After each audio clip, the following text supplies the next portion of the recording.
formé opposition contre la décision. Et que malheureusement, après évoquer, nous avons retenu pour nous plaider et que doit être déporté. Et en conséquence, dans l'intervalle, toute une série de dossiers que l'ULCC voit parquet, parmi lesquels figurent des dossiers qui ont une instance indépendante entre l'ULCC et la RBI. Et c'est pour ça que matin, nous venons faire dépôt un ensemble de documents importants dans le cadre de dossier qui impliquait que l'ULCC, dès la transmission du dossier au parquet, depuis le fin déféré au parquet, il dessaisit et que l'action publique est mise en mouvement contre tout le monde qui est impliqué dans ça que l'ULCC reproche dans le dossier RBI et ULCCA.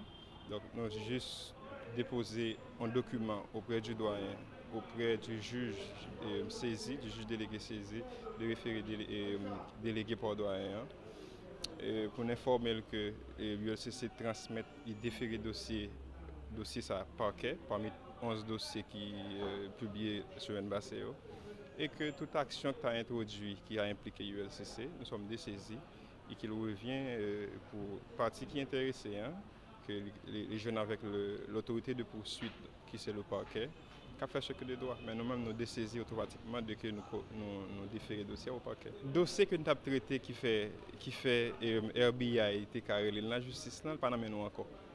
Autrement dit, nous voyons devant l'autorité pour poursuite. Conformément à l'article 7 décret qui crée l'ULCC et deuxième alinéa, article 11 du décret qui crée l'ULCC en tout, il dit que nous faisons enquête et nous déférons au parquet. Donc nous voyons au parquet.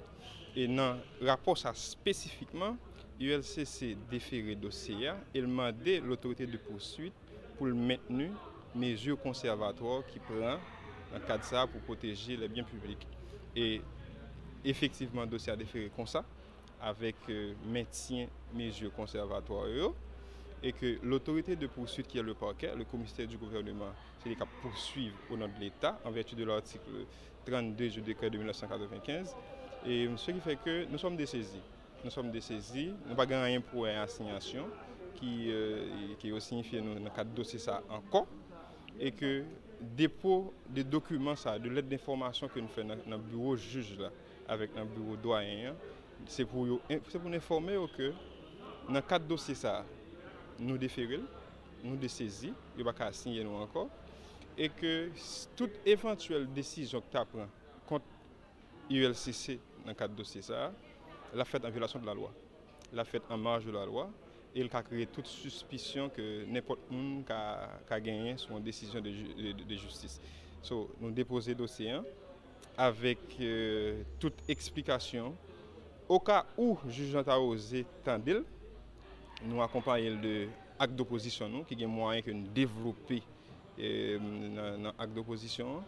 Nous avons également copie requête de saisine du parquet de Port-au-Prince. Nous avons tout inventaire de pièces que nous déposons dans le cadre de dossier ça. Nous avons les juges en copie. Nous avons la lettre qui informe que l'ULCC dessaisit et qui disposition de loi qui dit que nous faisons. Nous faisons à toutes fins utiles que de droit. C'est ça. Bon, nous plaidons à faire. L'ULCC était fait en opposition par la voix de son directeur général. Son décision qui est rendue en faveur de M. Boulos. Nous expliquer juge référé à limite compétence directeur général du LCCA qui au regard de la loi vient le niveau d'un inspecteur fiscal. C'est-à-dire que monsieur dans l'administration centrale de l'État son aide qui a pouvoir en chef de service. Il va même avoir une lettre dans le paquet. Parce que l'ULCC a un genre organisé. Dans l'organigramme de fonctionnement de l'ULCC, il y a le ministère des tutelles, qui est le ministère de l'économie et des finances. Il y a le conseil d'administration, qui est présidé par le ministre de l'économie et des finances. Il y a le conseil de direction et il y a le directeur général qui est chargé de la gestion quotidienne de l'ULCC et non de la gestion stratégique et politique.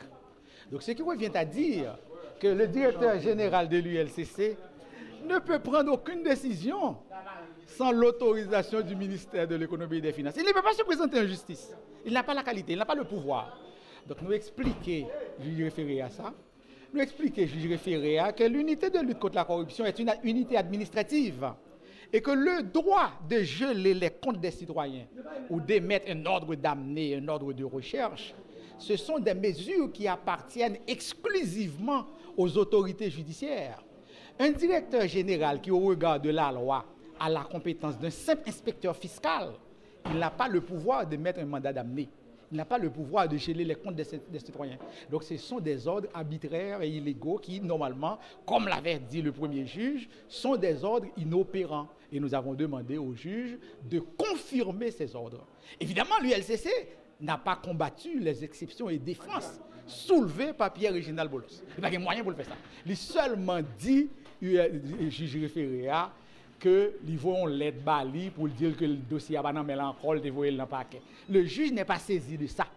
Ils ont gagné un acte d'opposition qui a des conclusions opposées à l'opposition qui constituent le mandat du juge. Et quand vous dites qu'ils vont lettre pour le juge là pour douter vos dossiers dans le parquet, c'est étranger au dossier, ça n'a rien à voir au dossier.